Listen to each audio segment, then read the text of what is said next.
Hi guys, it's Ro, and today I'm going to be talking about the books that I've read in August. The start of the month didn't really turn out so great for me reading wise. I was really busy at school and I went on camp, so I couldn't really read that much. But I have read 4 books this month and I'm really proud of myself because I read 2 on the weekend. So I actually got to read something this month. These are the books I've read in August 2015. So the first book I read this month was The Winner's Crime by Mary Rutkowski. I've just done book talk on this, so I'll leave the link to that video in the description box below. And if you watched my book talk, you could see that I really did not have a blast while I was reading this one, and I was really disappointed. The fact is that I felt like I was way too overhyped. I had really high expectations, which is funny because I didn't really like The Winner's Curse that much, but the ending to that book really got me excited for reading the sequel. So when I picked this up, I was really excited, and there were so many great reviews on Goodreads. Everyone was saying that this one was better than the first one, and it's sad because in my opinion, I really didn't think a lot happened in this book. And it's not like the writing in this book is bad. Marie's writing is actually absolutely fine. I just don't think that much happened in this book at all. The plot went in lots of different directions that I really didn't think would happen, and I don't think they made the plot very strong. When I finished it, I was a bit down in the dumps, and I feel really left out because everyone's really enjoyed this series and I feel like I'm an outsider. In saying that, I'm still going to read the 3rd book because I've started the series. I think I should just finish it anyway. And I'm also curious because the ending to this one had a bit of a cliffhanger as well. This book is a part of a fantasy series, and it's still quite new. It's about an empire called the Valorian Empire taking over the Harani people's land, and the Harani people are forced to work as slaves. In this book we follow Kestrel, who is the daughter of one of the generals in the Valorian army. So she is very well known in the society and very high up. She stumbles across a slave auction and she finds an interest in one of the slave boys up for auction, and his name is Aaron, who is this mysterious, rough boy, and everyone is completely shocked when Kestrel decides to buy him. The series follows their relationship. Things between Aaron and Kestrel become very complicated. So yeah, that's the Winner's Curse trilogy. The next book is coming out next year, and yes, I will be picking it up, but I'm not that excited for it. The next book I read this month is a book that I've been wanting to get to for a while, and that is The Iron Knight by Julie Kagawa. This is the 4th book in the Iron Fae series, and I really enjoyed the first 3 books of the Iron Fae. The characters are amazing. So yes, in case you're wondering, this is from the library. So I was really excited to dive back into this world that Julie's created, and I had a lot of fun reading it. I just think that some of the books before were definitely better than this one. It's about a girl called Megan, and her best friend Puck turns out to be someone that she didn't expect at all.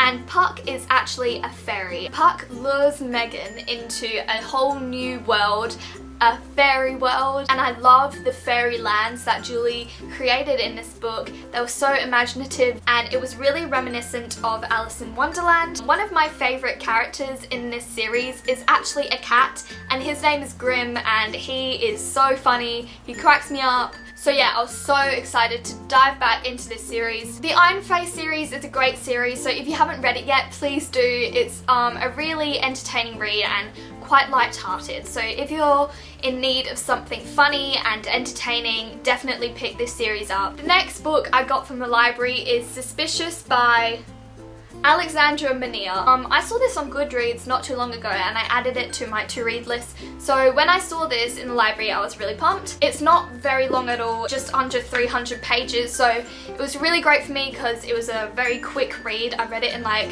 6 hours because I needed another book to read this month. There was lots of suspense in this book and quite a lot of mystery. The book follows Imogen, who is a 17-year-old girl. I'll just read you the blurb of this book. There's something hidden in the maze. 17-year-old Imogen has never forgotten the last words her father said to her 7 years ago, before the blazing fire that consumed him, her mother, and the gardens of her family's English country manor. Haunted by her parents' death, Imogen moves to New York City with her new guardians. But when a letter arrives telling her that she's now the only heir left to run the estate, she returns to England and warily accepts her role as Duchess. All is not what it seems at Rockford, and Imogen quickly learns that dark secrets lurk behind the mansion's aristocratic exterior, hinting that the inferno that killed her parents was no accident. And at the centre of the mystery is Imogen herself and Sebastian, the English boy she has never stopped loving. Just what has Imogen walked into? So Imogen is to return to England to be a duchess, which is something she was not prepared for at all. The plot revolves around why the accident happened, and meanwhile Imogen discovers that she has some unnatural abilities. I was just really in need for a filler novel to finish for my August reading month. So that was the third book I read this month, and the last book is a book that I don't have physically, but I have it on an ebook on my phone, and I read this on Sunday, and boy was I excited to get back into the series again. Last book I read this month was Opal by Jennifer L. Armentrout. Opal is the third book in the Lux series, which is a series I very much adore. I read the two other Lux books a while ago at the start of this year. I'm not really sure why I paused reading in the series, but I am so glad that I have picked up the third book because I really missed Damon, Black and Katie. Their banter is hilarious and I couldn't stop giggling and smiling because oh my god. Lux is a sort of sci-fi paranormal sort of romantic series, I think, and oh my god, I love it. It's basically an alien book, and don't be put off by that if you don't really like that stuff. This series is bloody amazing. I am now reading the fourth book in this series. What's it called? What the hell is it called again? What is it called? Obsidian? Onyx? Opal?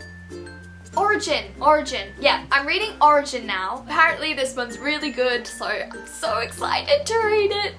The ending of the third book got me so nervous and I was basically crying, so I'm so excited to start the fourth book. I don't think the Lux series is completely finished yet. I think there's like one more book to go or something, but yeah, if you guys haven't read this, you seriously need to pick it up right away, no matter what you like, because you will laugh your head off and smile at the romantic scenes. Damon has definitely moved straight to the top of my book boyfriend list. I just want him to be real. I need him in my life. He's so smooth and oh, I just wish he was real. Like, can he be my boyfriend? He's so cute. I'm reading Origin now, so I'll be reading the rest of the Lux series this month. So these are all the books that I read this month, plus Opal. Overall, yeah, I enjoyed them, and my favourite one was probably Opal because Damon Black. That's all I gotta say. Thank you for watching my August book wrap up. I hope you guys enjoyed it. Comment down below if you've read any of the books that I've mentioned in this video, because I'd love to talk about them, obviously. Thank you guys for watching, and I'll see you soon for probably a Queen of Shadows book talk. Oh, I'm so excited. Okay, see you guys, bye. About The Winner's Crime by Marie Rutkowski. This is the sequel to The Winner's Curse.